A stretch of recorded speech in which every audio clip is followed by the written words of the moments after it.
So phosphine is incredibly important towards the origin of life. Prebiotic chemistry. Phosphine is one phosphorus and three hydrogen attached to that phosphorus. It's incredibly toxic, and interaction with it, breathing it in, as it stands right now, definitely kill you. So very nasty, toxic stuff here. But to create life, you need toxic material, and that's why I'm going to discuss it right now. Hello, Celeste. Stellar metamorphosis versus conventional science with phosphine, it's very different. So I'm going to outline the two between the origin of pH3. The conventional view is it formed in hot, deep layers of gas giants, transported upward by convection.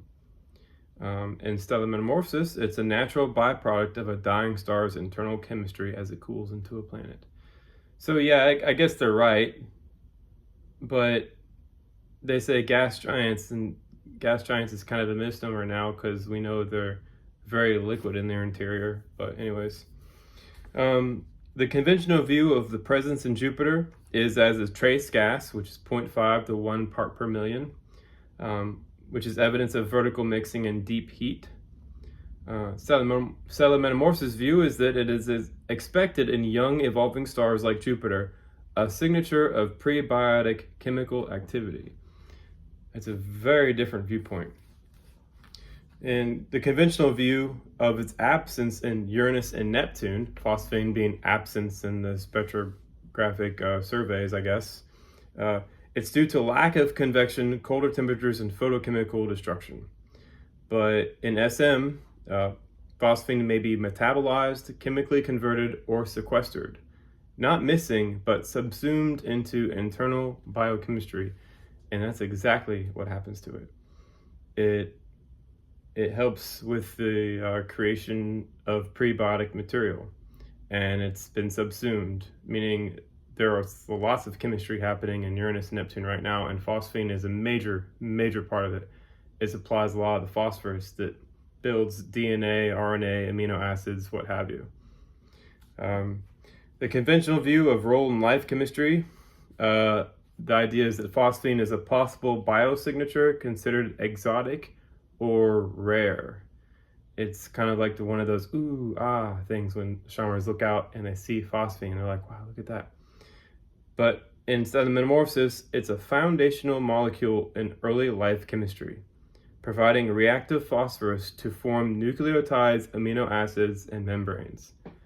So it's not necessarily a signature, a biosignature per se with life already there.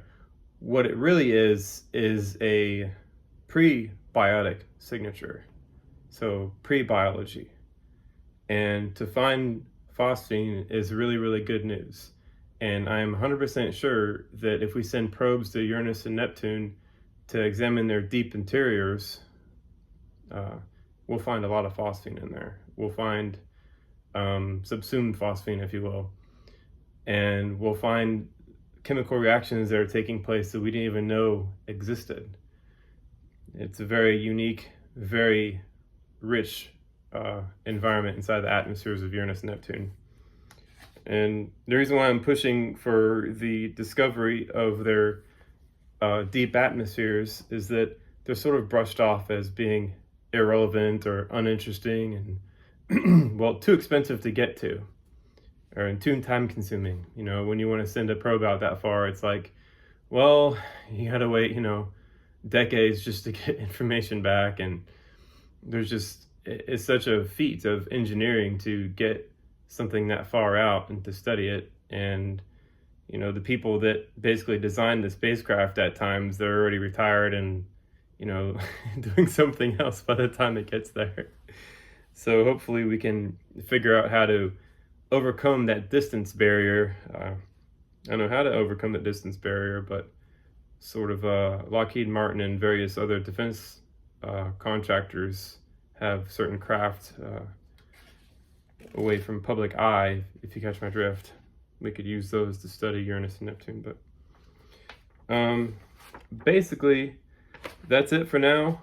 To learn that phosphine is incredibly important, and to kind of look at the origin of life as being far more toxic and far more dangerous to life as it is now is essential to understand how life began.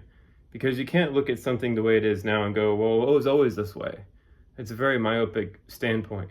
You can't take the Earth as it is now, go back 4.5 billion years and just tweak a few things. You have to tweak the entire thing, because that is exactly what's observed in the night sky.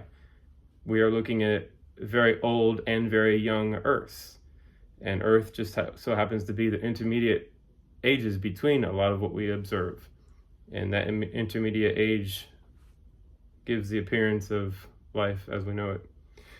All right, y'all, take it easy.